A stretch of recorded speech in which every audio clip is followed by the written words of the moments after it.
ఇప్పుడు adenoids, tonsils ఉంటే surgery చేయించాలా వద్దా అనేది చాలామంది పేరెంట్స్ డైలమా ఉంటుందండి.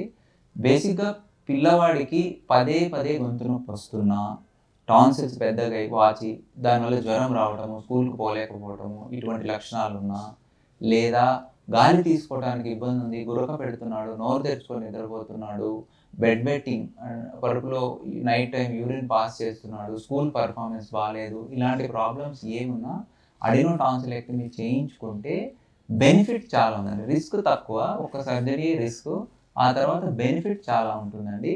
గాలి బాగా తీసుకోవడము, వీటి వల్ల బాగా నిద్రపోవడము, స్కూల్లో పర్ఫార్మెన్స్ బెటర్గా ఉండటము, సో ఈ ఓవర్గా రియాక్ట్ అవ్వటము, ఇరిటబుల్గా ఉండటం, ఇవన్నీ తగ్గుతాయి స్లీప్ బాగుంటే.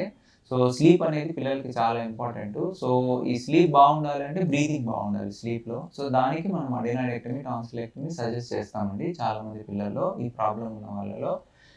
నేను ఇదివరకు చెప్పినట్లుగానే ఇప్పుడు లేటెస్ట్ టెక్నాలజీస్ ఏంటంటే కోబ్లేషన్ అని వచ్చిందండి. ఈ కోబ్లేషన్ ఏంటంటే టెంపరేచర్ ఎక్కువ ఉండదు, అరౌండ్ 60 degreesే దాని టెంపరేచర్ ఉత్పత్తి చేస్తుంది. వెరాజ్ కాటరీ ఇలాంటివి 300-400 degrees వరకు, లేజర్ ఇలాంటివన్నీ 300-400 degrees సెంటీగ్రేడ్ వరకు టెంపరేచర్ని ఉత్పత్తి చేస్తాయి. అంత టెంపరేచర్ అవసరం లేదు.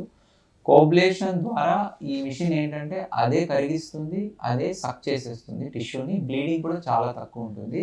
ఇప్పుడు ఇది latest technology. Adenoids, tonsils remove చేయడానికి చాలా ఎక్కువ కోబ్లేషన్ టెక్నాలజీయే వాడుతున్నారు, కోల్డ్ స్టీల్ టెక్నిక్ కాకుండా. కోల్డ్ స్టీల్లో ఏంటంటే టెక్నిక్ ఈజ్ జెన్యూన్ టెక్నికే, కాకపోతే బ్లీడింగ్ అనేది కొంత ఎక్కువ ఉంటుంది.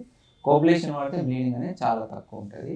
ఈ అడినాయిడ్, టాన్సిల్లో సర్జరీలో రిస్క్ ఏంటి అంటే, ఒక 100 మంది అడినాయిడ్ టాన్సిలెక్టమీ సర్జరీ చేయించుకుంటే, ఎస్పెషల్లీ టాన్సిలెక్టమీ, అడినాయిడ్స్లో అంత బ్లీడింగ్ రాదు, కానీ టాన్సిలెక్టమీ ఒక 100 మంది పిల్లలు చేయించుకుంటే ఒకరికో ఇద్దరికో పోస్ట్ ఆప్ అంటే ఆపరేషన్ అయిన తర్వాత ఒక వారానికో 2 రోజులకో బ్లీడ్ అయ్యే అవకాశం ఉంటుంది. అటువంటి బ్లీడింగ్ అయితే మీరు ఇమీడియట్లీ డాక్టర్ దగ్గరికి వెళ్ళొచ్చు. అది చాలా అరుదు, 100 మందిలో ఒకరికో ఇద్దరికో ఇలాంటి బ్లీడింగ్ అయ్యే అవకాశం ఉంటుంది.